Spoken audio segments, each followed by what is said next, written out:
Hey, bonjour à tous, bienvenue sur la chaîne Matcar RC. Aujourd'hui, je reviens vers vous avec mon petit Tamiya avec lequel j'ai fait un petit speedrun.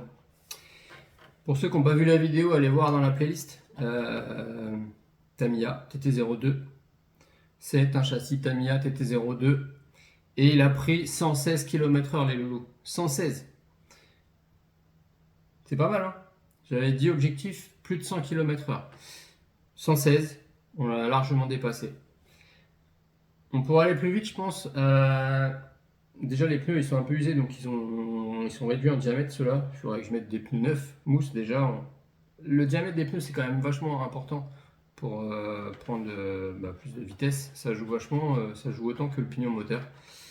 Euh, donc évidemment, je pourrais aussi mettre un pignon moteur plus gros et une couronne plus petite.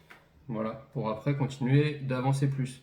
Voilà, on sent que le moteur il commence à. Il envoie, hein, mais il commence à avoir un petit peu de mal.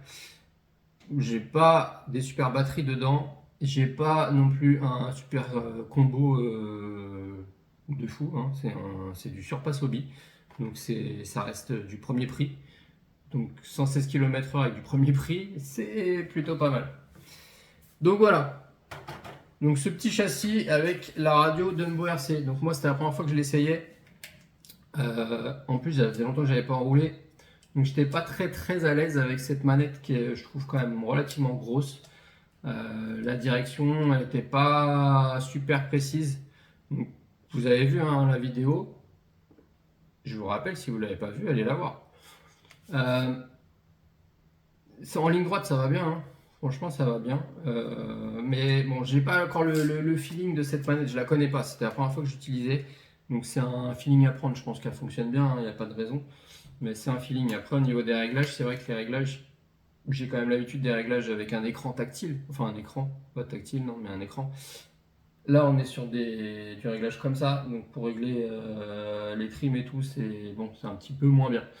On va dire que ce genre de manette, c'est peut-être pas terrible pour ce projet. Ça, c'est le genre de manette que tu mets sur un petit monster, un truc tout terrain, tranquille. Ça, c'est une manette qui est plutôt lourde posée. Tu peux la poser tranquillement sur le terrain. T'as pas trop peur de la salir non plus, hein, vu le prix. Et puis, tu règles ton trim, ton monster, il va à peu près droit et puis ça roule quoi. Donc voilà, donc c'est pas une radio non plus précise. C'est pas forcément ce que je mettrais sur mes véhicules pistes. Hein. Moi, je préfère un petit peu plus cher quand même, mais la FlySky GT5. Je préfère largement. C'est quand même, ça reste ma chouchoute pour l'instant sur toutes les radios que j'ai pu essayer. Voilà. Bon, après, ça, c'est une 6 canaux, donc pareil, hein, si vous avez un crawler, ça peut faire superbement l'affaire, avec des petits boutons pour allumer les lumières, les machins, le treuil et autres, c'est top. Donc voilà, cette petite radio, premier essai, j'avais pas le feeling. Maintenant, elle fonctionne bien. Voilà, c'est tout ce qu'on lui demande. Donc, à voir sur quoi j'utiliserai. Maintenant, le châssis. Donc, petit retour sur ce petit châssis TT02. À la base, châssis TT02R. Ça change rien, c'est le même hein, avec quelques options en plus. Pour faire les speedruns, j'ai essayé plusieurs fois des carrosseries Tamiya classiques, des carrosseries qui ressemblent à des vraies voitures, des belles carrosseries. Ça tient pas la route, hein. Jusqu'à 60 km/h, ça se passe bien. Mais au-delà de 60, ça part toujours en cacahuète. Là, la grosse différence, et vous l'avez vu, il y en a qui m'ont dit en commentaire, elle tient vachement bien la route. Tout le monde était étonné du fait qu'elle tienne bien la ligne droite. Mais c'est la carrosserie. Hein. La carrosserie, cette carrosserie-là, elle a des super appuis. Donc là, normalement, elle est un peu plus enfoncée. Le fait d'avoir tout ça, d'avoir des appuis ici, la forme aérodynamique qu'elle a, fait que vraiment c'est ça qui change tout le comportement de la voiture. Avec une telle carrosserie, on tient la route grave, contrairement à une autre carro. Ça a une incidence de malade, la carrosserie. Donc c'est pas très beau, je vous l'accorde, moi je suis pas fan, mais pour faire du speedrun, ouais, c'est le genre de choses qu'il faut quoi. Donc ça tient la route avec ça. Et ça, c'est une carreau, donc c'est la marque Blitz. Je sais plus, je crois que je l'avais trouvé sur RC Team. Parce qu'il y en a pas mal qui me demandent où je l'ai trouvé. C'est une carreau à 15 euros, hein. Moins de 20 euros, je crois que c'était 17 euros, je crois, un truc comme ça. Donc, contrairement à une carreau Tamiya qui vaut 45-50 euros, là on est bien, hein. Donc voilà, donc la carreau, chose importante. Moi, pour voir à combien je roule, eh ben, j'ai aussi ce petit GPS KRC, la GSM 020. Là, vous l'avez déjà vu. Il fonctionne sur batterie, il est petit, léger, et c'est ça qui est important. Parce qu'avant, j'avais un GPS type GPS de vélo, de randonnée, là, Garmin.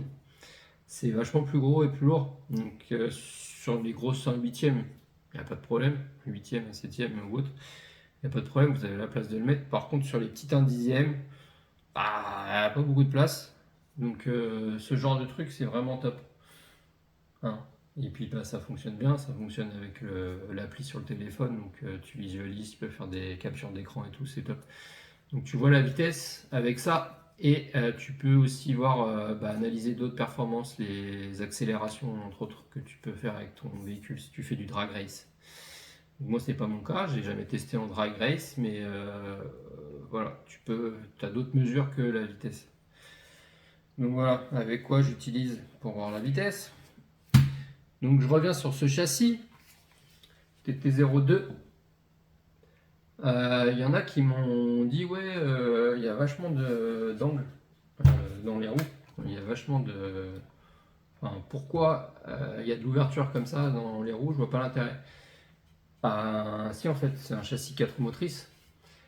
4 roues motrices, faut du pincement à l'arrière, pincement, et il faut de l'ouverture comme ça à l'avant, pour qu'elle soit mieux maintenue en ligne droite.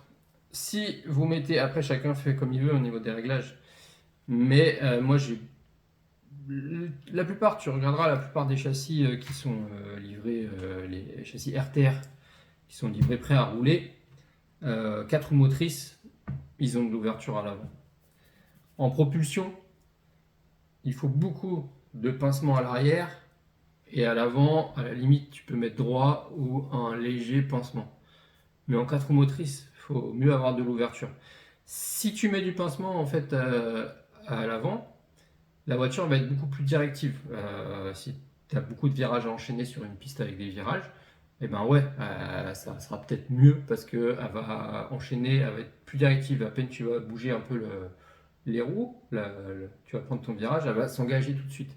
Avec de l'ouverture, elle va être plus molle dans les virages. Elle va avoir tendance à y aller moins facilement dans le virage. Mais là, nous, ce qu'on veut, c'est qu'elle aille tout droit, pas qu'elle fasse des virages. Donc, il me faut un peu d'ouverture pour qu'elle tienne la ligne droite. Pas trop non plus. Plus on va en mettre, plus on va perdre. Du coup, ça va faire du frottement, ça va bouffer les pneus. C'est pas non plus ce qu'on veut, hein, donc juste un petit peu. Donc, j'en ai pas beaucoup, hein, parce que là, on a l'impression, c'est parce qu'il y a du jeu, hein, c'est du Tamiya. Quand on roule et qu'elle tire des cas de fer, tu vois, là, et ben, on est quasiment droit. J'ai un petit peu d'ouverture, je crois que j'ai mis 1 degré, mais on est quasiment droit. À l'arrière, j'ai un petit peu de pincement, mais on est quasiment droit. Ce que j'ai plus à l'arrière, c'est du carrossage. On a un peu. Attends, à l'arrière. Oui, à l'arrière, j'ai 2 degrés, parce que j'ai les pièces là, j'ai plus le nom, c'est elles qui font les angles. Donc là, j'ai 2 degrés de chaque côté. D'origine, il y en avait 3. J'ai réduit à 2. Et j'ai mis un peu de carrossage, parce que j'ai les tirants supérieurs qui sont réglables là, que j'avais mis en option. Donc j'ai un petit peu de carrossage. Donc le carrossage, ça va faire qu'elle va moins avoir tendance à basculer. On va dire qu'en tout terrain, quand la suspension travaille beaucoup, on va avoir tendance à mettre plutôt de droit, voire de l'ouverture limite. Et en piste, pour que ça tienne la route et que ça prenne bien les courbes, que ça parte pas en cacahuète dans les courbes, on va mettre plus de carrossage négatif. Donc comme ça, mes roues comme ça. Donc devant, on n'a pas de réglage, donc on est droit, on est à 0. Et derrière, je crois que j'ai mis un petit peu, j'ai dû mettre 1 degré comme ça. Voilà. Donc, pour en revenir à ça, la direction elle est d'origine. On m'a aussi demandé si la direction était d'origine, donc oui. comme tu peux le constater, elle est d'origine, avec les jeux d'origine, mais ça n'empêche pas de rouler. La chose qui est changée devant, c'est que j'ai mis une spool, donc les roues, il n'y a pas de diff. Il y a un diff à l'arrière, là, et il est relativement dur. Il tourne, hein, il est relativement dur, j'ai mis la patte dedans un peu, il tourne. Hein. Donc qu'est-ce qu'on a là-dessus? On a les suspensions hydrauliques, bien sûr. On va refaire le tour des options que j'ai mis. Donc suspension hydraulique avec des ressorts un peu plus souples à l'arrière qu'à l'avant. J'ai mis des ressorts de couleur Tamiya. Donc, suivant les couleurs chez Tamiya, c'est ça qui va te faire la dureté. Donc bien sûr, plus il y a de spires, plus ils sont mous. Donc là, on a les jaunes à l'arrière, on a les bleus à l'avant. C'est la direction plastique d'origine avec les tirants réglables d'origine sur la version R. On a le cardan central en alu d'origine sur la version R. On a les fusées arrière d'origine, elles sont en 3 degrés, mais au début que j'ai eu ce châssis, j'ai tapé un trottoir avec, donc j'en avais plié une. J'avais pas cassé le plastique, j'avais plié l'alu. Moi, l'alu, c'est vraiment pas mon truc. Je préfère vraiment les pièces en plastique, au moins ça bouge et ça se remet en place. L'alu, tu peux pas le remettre en place. Une fois que c'est plié, c'est mort. Donc on a j'avais mis des fusées du coup 2 degrés.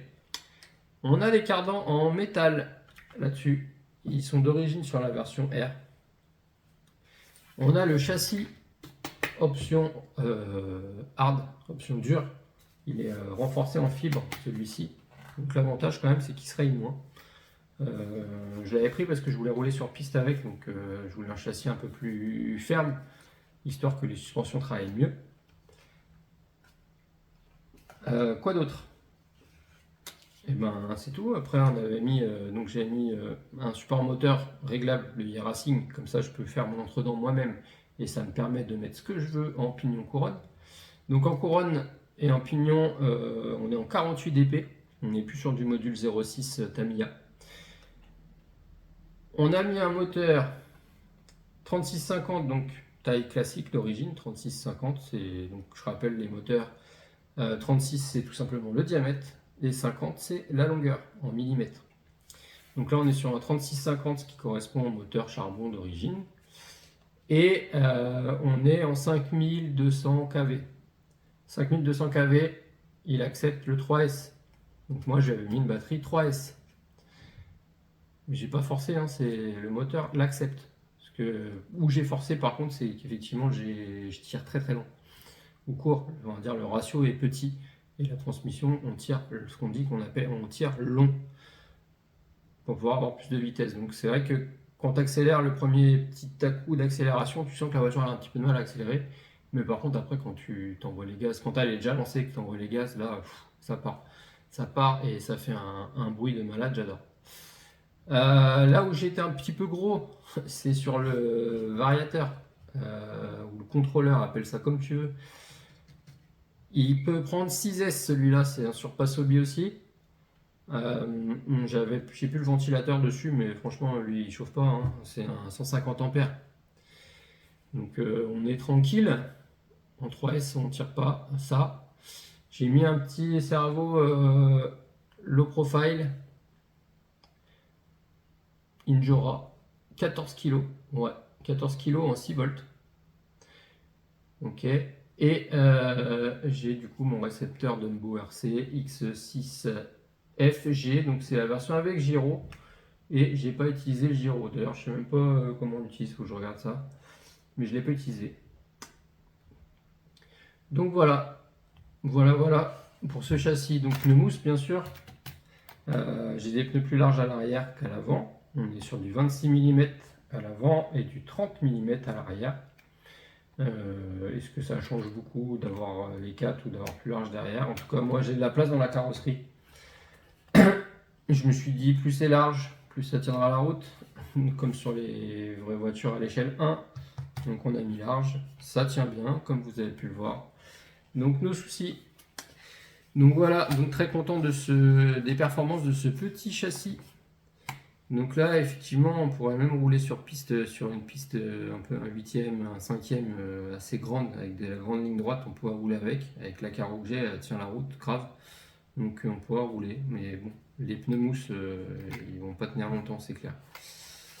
Donc voilà les amis, pour en revenir à ce petit châssis. Donc je sais pas ce qui va devenir maintenant, ce que je vais en faire.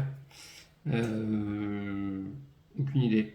On va peut-être le rouler comme ça un petit peu, peut-être réduire la transmission, histoire de tirer un petit peu plus court et puis le faire rouler comme ça. Donc là il est quand même lourd hein, parce qu'on a un gros contrôleur. 6S, c'est beaucoup. Mais en faisant rouler 3S avec ce moteur et une transmission un peu plus courte avec un petit radiateur là, pour refroidir ce petit moteur, je pense que ça peut rouler tranquille. Alors le problème c'est que j'aime pas la carrosserie, elle est pas très belle, mais c'est elle qui fait tout. Hein. Franchement, c'est elle qui fait tout, je vous le dis. Donc voilà, je vous laisse là-dessus. Abonnez-vous si c'est pas fait, je vous le dis, je vous le répète, ça fait toujours plaisir. Les petits likes, c'est pareil, ça fait toujours plaisir. La chaîne est en train de monter, on est à plus de 600 abonnés. Ça monte doucement, mais ça monte. Donc on y va, ça fait plaisir, on y va. Allez, on continue les amis. Ciao tout le monde.